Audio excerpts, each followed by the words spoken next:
Saudara-saudara, mari kita lanjutkan pemahaman kita tentang Tai Chi, tapi relasinya dengan Shaolin yang sama-sama juga terkenal kan, supaya Anda kalau ketemu sama orang jangan kayak kuda aja berpikiran yang satu bilang Tai Chi bagus, yang satu bilang Shaolin bagus, ya nggak ketemu, ya toh. Bagaimana saya kasih tahu pada latar belakang budayanya, ya toh. Shaolin yang datang dengan sejarahnya begitu,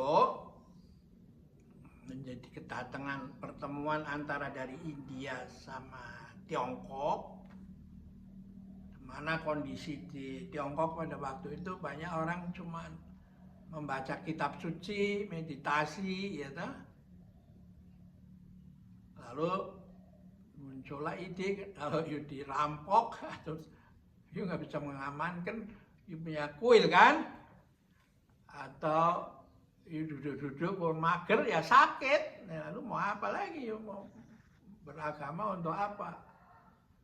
Ngomong menyebarkan dharma tapi you nggak bisa mempertahankan diri terhadap penyakit maupun serangan fisik. Nah, itulah yang terjadi di Shaolin, ya toh? Nah, karena itu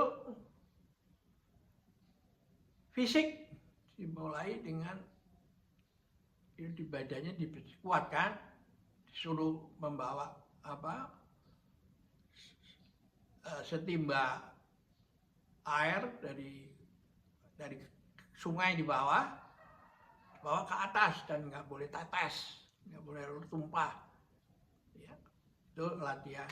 Lalu yang ada disuruh membelah kayu, itu semua untuk fisik, ya. Nah sekarang bagaimana mentes itu orang itu secara fisik dan secara mental, karena Anda kan diajar untuk tidak boleh membunuh kan.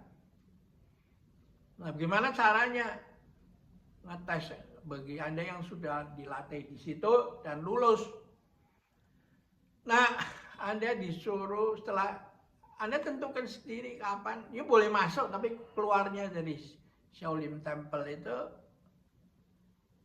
you tentukan sendiri kapan you siap, ya, dan konsekuensinya apa. Nah, Anda diminta melewati formasi 18 manusia perunggu. Manusia perunggu itu disebut manusia perunggu, itu manusia yang tidak punya hati, ya.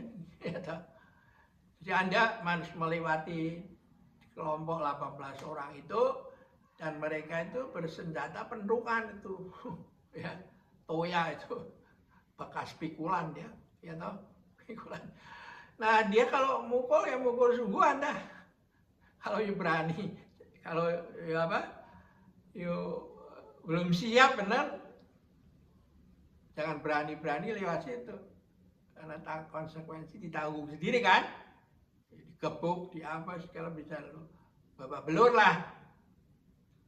Nah, tapi karena kan Anda ke turun gunung itu tidak boleh dengan semangat mau membunuh orang, malah menghindarkan atau menyelamatkan jiwa semua makhluk.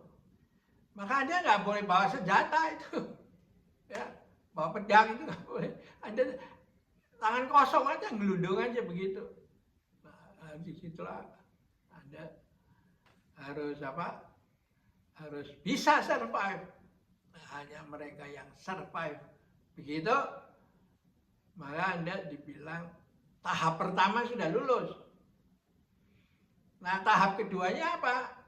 Ya, ada satu dupa besar, ya, yang dipanasi sepanjang hari 24 jam, nggak pernah mati, ya toh. Nah, dupa besarnya itu, pendupaan besar itu di kiri kanannya itu ada ukiran naga dan harimau itu, ya. Nah, pendupaan itu ditaruh di depan pintu.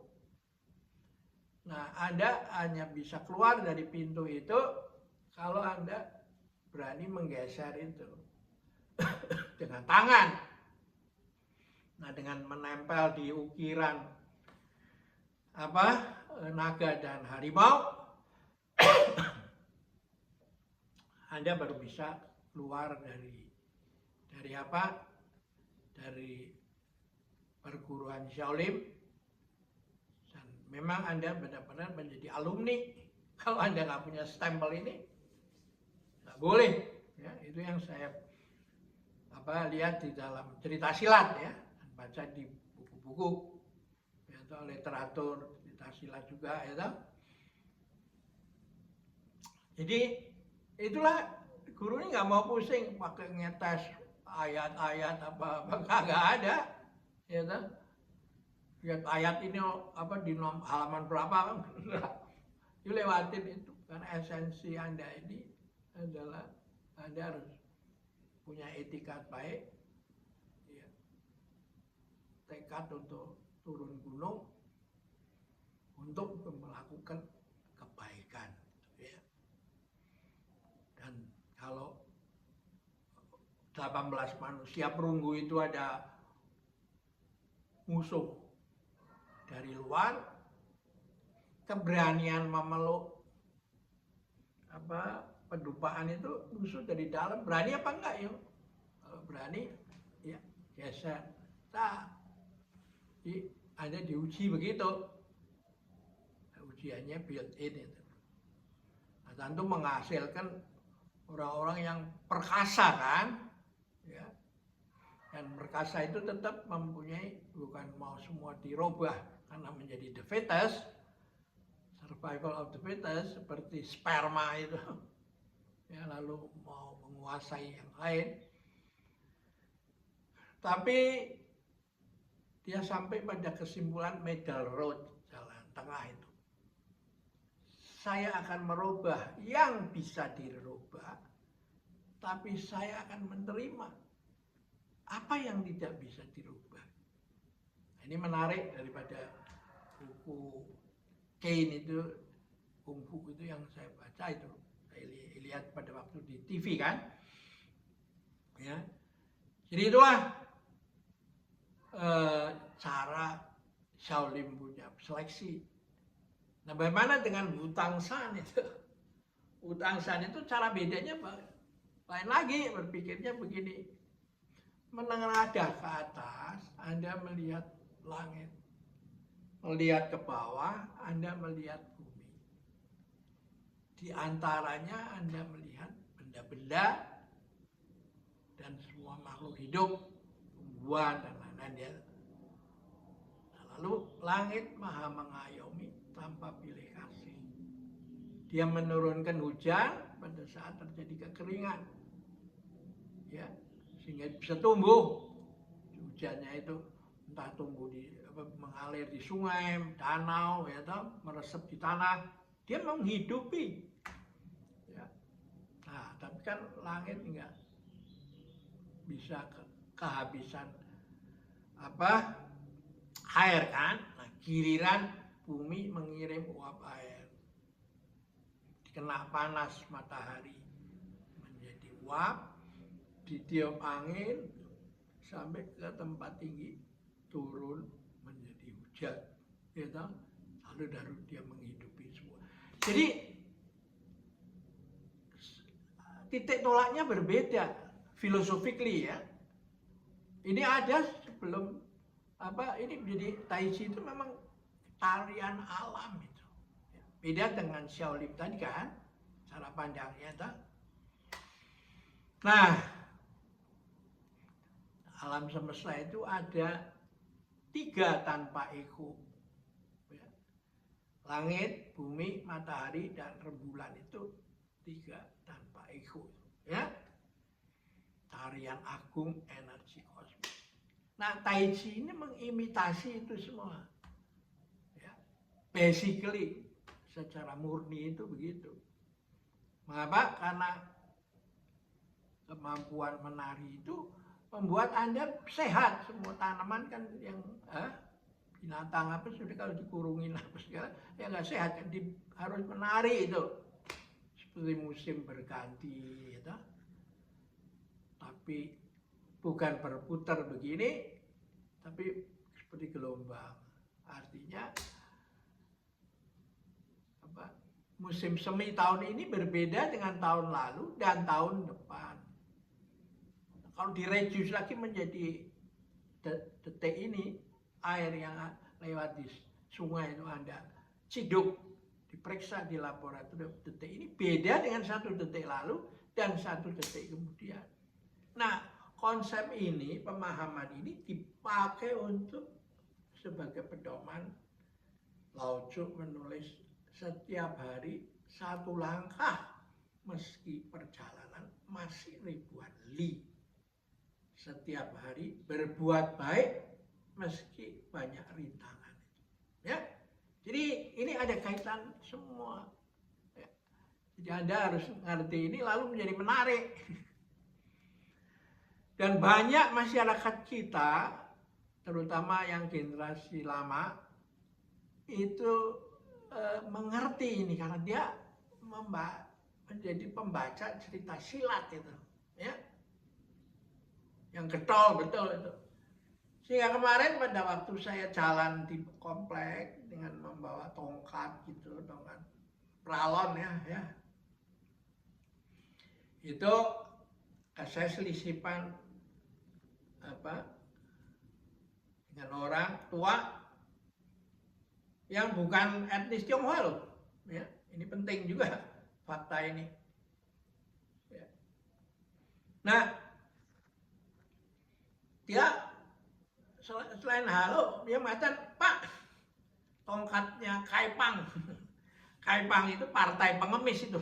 Kalau Anda baca silat yang tentang pendekar pemanah Raja Wali, kembalinya pendekar Raja Wali Sakti, sama pedang langit dan golok pembunuh naga, itu ada satu partai yang terdiri daripada pengemis-pengemis itu. Ya. Mereka mengemis itu dianggap sebagai satu jalan untuk mencapai kesempurnaan dari hidup, ya.